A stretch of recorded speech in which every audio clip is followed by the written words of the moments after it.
அகிலமெங்கும் உள்ள தமிழ் நேயர்கள் அனைவருக்கும் பரம்பரை ஜோதிடர் உங்கள் மனோ பாலாஜியின் அன்பான வணக்கம்.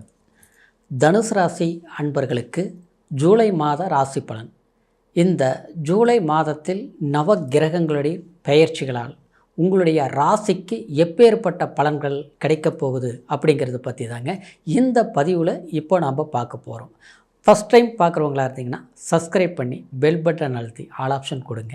தனுசு ராசி அன்பர்களுக்கு இந்த மாதத்தில் பொறுத்த வரைக்கும் கிரக பெயர்ச்சிகள் வருடக்கோள்களான ராகு, சனி, குரு, அதே மாதிரி கேது, இந்த 4 கிரகங்களும் பார்த்துட்டோம்னா உங்களுடைய ராசிக்கு 3ஆம் இடத்தில் ராகுவும் 4ஆம் இடத்துல கேது மன்னிக்கணும் சனி பகவானும், அதே மாதிரி 7ஆம் இடத்தில் குருவும் சஞ்சாரம் பண்ணுவாருங்க.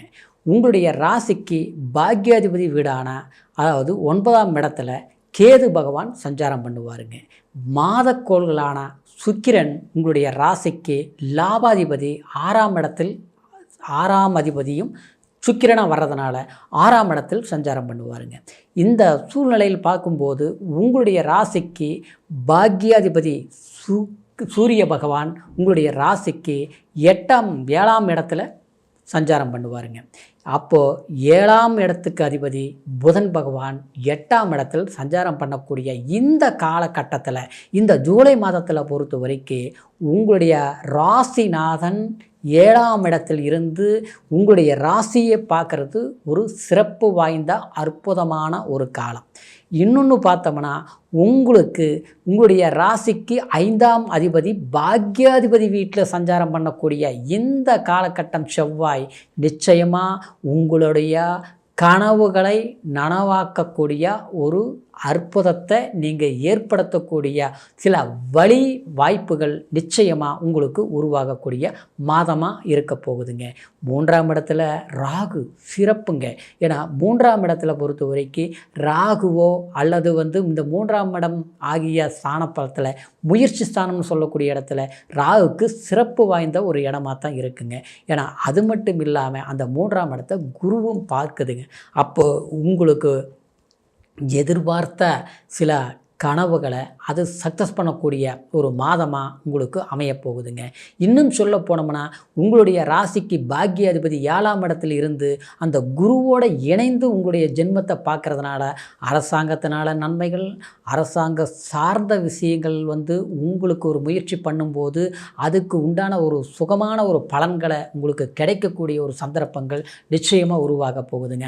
6ஆம் இடத்துல சுக்கிரன் இருக்கும்போது உங்களுக்கு 6ஆம் அதிபதியானதுனால நிச்சயமாக உங்களுக்கு சில கடன் பிரச்சனைகள், சில எதிர்பார்த்த கடன் நமக்கு வசூலாகாத கடன் கண்டிப்பாக வந்து சேரக்கூடிய ஒரு வாய்ப்புகள் உருவாகுங்க. இன்னும் சொல்ல போனோம்னா 10இல் இருக்கக்கூடிய 5ஆம் அதிபதி செவ்வாய் 9ஆம் இடத்துல பாக்கியஸ்தானத்தில் இருக்கிறதுனால உங்களுக்கு தேவையான ஒரு மனசில் சில வீடு வாங்கிறது, இடம் வாங்கிறது, கல்வி சம்மந்தப்பட்ட ஒரு மேல் படிப்புகள் படிக்கிறது, அதே மாதிரி குழந்தைங்களை நமக்கு தேவையான ஒரு வசதி வாய்ப்புகளை உருவாக்கி வைக்கணுங்கிறதுக்காக அதுக்கு உண்டான நம்ம சில திட்டங்களை முயற்சி செய்கிறது, இந்த மாதிரி எதிர்கால தேவைகளை சரிப்படுத்தக்கூடிய எதிர்கால தேவைகளை நாம் வாய்ப்புகளை உருவாக்கக்கூடிய ஒரு சந்தர்ப்பங்கள் கண்டிப்பாக உருவாகக்கூடிய ஒரு மாதமாக தான் இந்த ஜூலை மாதம் உங்களுக்கு அமையக்கூடிய ஒரு வாய்ப்புகள் உண்டுங்க. இதே சமயத்தில் உங்களுக்கு அந்த பாக்கியஸ்தானத்தில் கேது சஞ்சாரம் பண்ணக்கூடிய ஒரு சூழ்நிலை இந்த ஜூலை மாதத்தில் இருக்கிறதுனால அது செவ்வாயோடு இணைந்து சஞ்சாரம் பண்ணக்கூடிய சமயமாக இருப்பதனால உங்களுடைய வாழ்க்கையில் அதாவது தகப்பனார் சம்மந்தப்பட்ட விஷயங்களை கொஞ்சம் அக்கறை எடுத்துக்கணும். தகப்பனாருக்கு உடல் ஆரோக்கியத்தில் கவனம் எடுத்துக்கணும். மருத்துவ செலவுகள் நீங்கள் செய்துட்டு இருந்தீங்கன்னா அதில் ரொம்ப அக்கறை எடுத்து அவங்களுக்கு ஏதாவது ஒரு மருத்துவ செலவுகள் பண்ண வேண்டிய காரியங்கள் இருந்ததுன்னா அது தள்ளி போடாமல் உடனே பண்ணுறது அது ரொம்ப சிறப்பாக இருக்குங்க.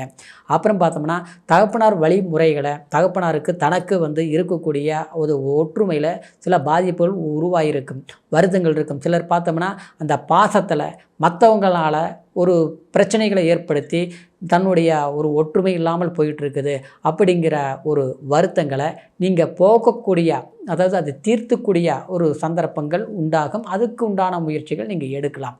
அப்புறம் தகப்பனார் சொத்து ஆஸ்தி சம்மந்தப்பட்ட ரீதியில் பிரச்சனைகள் இருந்ததுன்னா அந்த பிரச்சனைகளை தீர்க்கறதுக்காக சில முயற்சிகள் எடுக்கும்போது அதை சரிப்படுத்துகிறது, ஒரு பங்காளிகள் பிரச்சனை இருக்குது அதை கலார் பண்ணிக்கலாம், சரிப்படுத்திக்கலாம், அந்த மாதிரி விஷயங்கள் எல்லாமே நீங்கள் இந்த மாதத்தில் அந்த மாதிரி முயற்சிகள் எடுக்கலாங்க.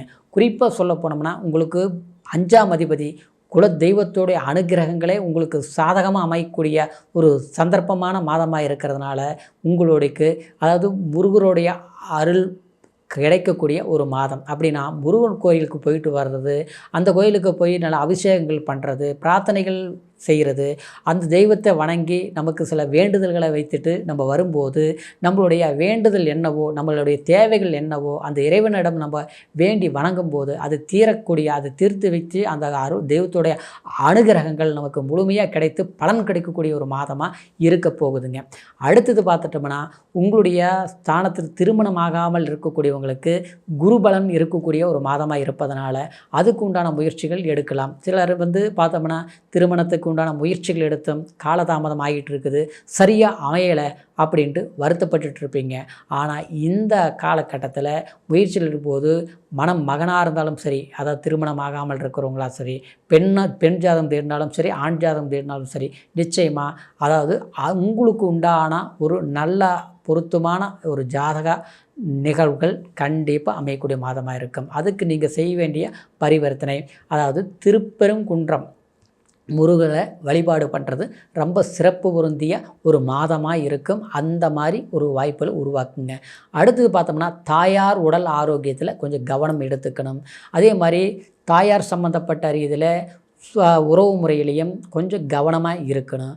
அதாவது அதிகமான நெருக்கங்கள் இருக்கும்போது அங்கே சங்கடங்களையும் சலிப்புகளையும் உருவாக்கக்கூடிய ஒரு காலமாக இருக்கிறதுனால எந்தளவுக்கு நம்ம ஒரு நெருங்கி இருக்கணுமோ அந்தளவுக்கு ஒரு குறிப்பிட்ட அளவுக்கு இருக்கிறது. குடுக்கல் வாங்கல் ரீதியில் இருக்கக்கூடாது. ஏன்னா உங்களுக்கு அஷ்டமச்சனி நடக்கிறதுனாலையும் 4ஆம் இடத்துல சனி சஞ்சாரம் பண்ணுறதுனாலையும் 4ஆம் அதிபதி 7ஆம் இடத்துலேருந்து அந்த கேந்திர ஸ்தான பார்வை பார்க்கறதுனாலையும் உங்களுக்கு தேவையில்லாத சில மன வருத்தங்கள் உருவாகும்.